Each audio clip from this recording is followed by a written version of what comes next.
நம் இராணுவ வீரர்களுக்கு எனது மிகப்பெரிய பாராட்டையும், இந்த துணிச்சலான முடிவை எடுத்த நமது பாரத பிரதமருக்கு இந்த உலகமே பக்கபலமாக இருப்பதையும் நாம் இங்கே பதிவு செய்கிறோம்.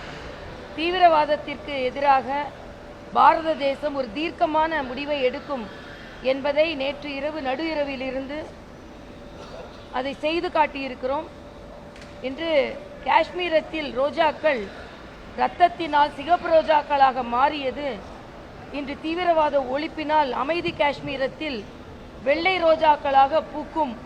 அவை நம்ம இராணுவ வீரர்களுக்கு அர்ப்பணிப்பு என்று நான் காலையில் ஒரு பதிவு போட்டிருந்தேன். ஆக அந்த அளவிற்கு இரத்தத்தால் தோயப்பட்டு காஷ்மீர் 26 பேர்கள் கொல்லப்பட்டு நாமெல்லாம் துடிதுடித்து இருக்கின்ற நேரத்தில், எந்த நேரத்திலும் தீவிரவாதத்திற்கு பாரத தேசத்திலும் இந்த உலகத்திலும் இடமில்லை என்பதை மரியாதைக்குரிய பாரத பிரதமர் பதிவு செய்திருக்கிறார். ஆனால் நமக்கு வேதனையாக இருப்பது என்ன என்றால், அப்படி ஒரு பாதுகாப்பு நடவடிக்கையை கூட விமர்சனம் செய்பவர்கள் தமிழகத்திலும் இருக்கிறார்கள். நாங்கள் நேற்றைக்கு முன்தினம் ஒரு ஆர்ப்பாட்டம் என்ன நடத்தினோம் என்றால், சட்டவிரோதமாக தமிழகத்தில் பாகிஸ்தானியர்கள் யாராவது இருந்தால் அவர்கள் அப்புறப்படுத்தப்பட வேண்டும் தான் சொன்னோம். உடனே ஏதோ மதக்கலவரத்தை ஏற்படுத்துவதற்கு நாங்கள் ஏற்பாடு செய்வதைப் போல தமிழக அமைச்சர்களும் முதலமைச்சர் போன்றவர்களும் பேசிக் கொண்டிருக்கிறார்கள். தயவு செய்து இது நாட்டின் பாதுகாப்பு. இதே கோவையில் எவ்வளவு பேர் சட்டவிரோதமாக பணியாற்றியதனால் கைது செய்யப்பட்டிருக்கிறார்கள் என்று நமக்காக தெரியும்.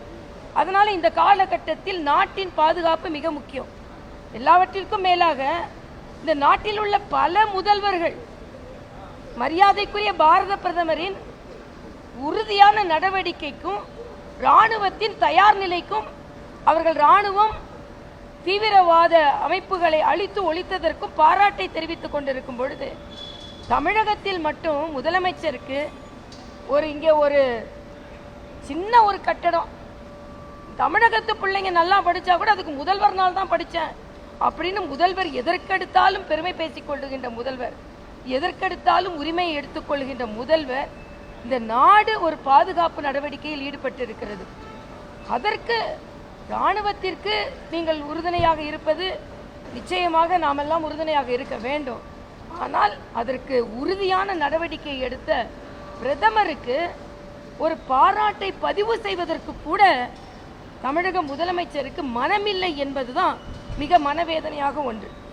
ஆக இவர்கள் எந்த அளவிற்கு துவேஷத்தோடு விரோதத்தோடு மனதளவில் இருக்கிறார்கள். பாரத தேசம் என்பது ஒன்றுதான். ஆக தமிழக முதலமைச்சரின் மக்கள் விரோத, பிரதமர் விரோத, வேண்டுமென்றே மத்திய அரசின் விரோத போக்கு இந்த இக்கட்டான சூழ்நிலையை பதிவு செய்வதில் கூட அவர் வெளிப்படையாக செய்கிறார் என்பதில் மிக்க மனவேதனை. ஏனென்றால் முடித்துவிட்டோம் 4 ஆண்டு எனும், நாங்கள் வாழ்வோம் பல்லாண்டு, அரசு தொடரும் பல்லாண்டு என்றெல்லாம் சொல்லிக் கொண்டிருக்கிறார்கள்.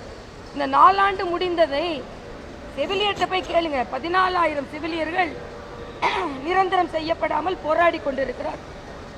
இடைநிலை ஆசிரியர்கள் நிரந்தரம் செய்யப்படாமல் போராடி கொண்டிருக்கிறார்கள்.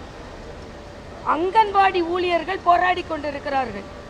மருத்துவர்கள், கரோனா காலத்தில் பணியாற்றிய மருத்துவர்கள் போராடி கொண்டு, எல்லாத்துக்கும் விடுங்க, தலை துண்டிக்கப்பட்டு கொலைகள் நடைபெறுகிறது தமிழகத்தில்.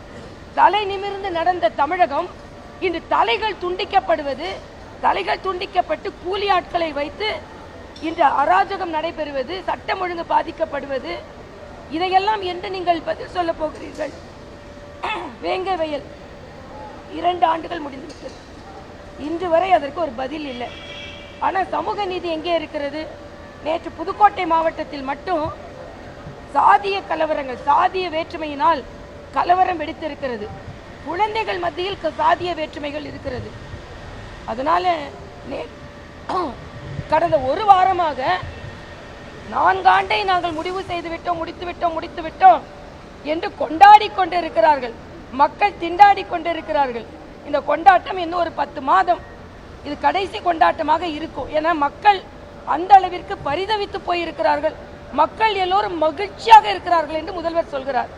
எல்லாவற்றுக்கும் மேல இன்னைக்கு வரும்போது படித்தேன், புதிதாக வருபவர்கள் எல்லாம் முதல்வர் கனவில் இருக்கிறார்களாம். ஏன் உங்கள் புதல்வர் மட்டும்தான் முதல்வர் கனவில் இருக்கணுமா? யாருக்கு வேண்டுமானாலும் முதல்வர் கனவு காண்பதற்கு தமிழகத்தில் உரிமை இருக்கிறது. ஆக செய்திகளை உடனுக்குடனும் துல்லியமாகவும் தெரிந்து கொள்ள சப்ஸ்கிரைப் பண்ணுங்க.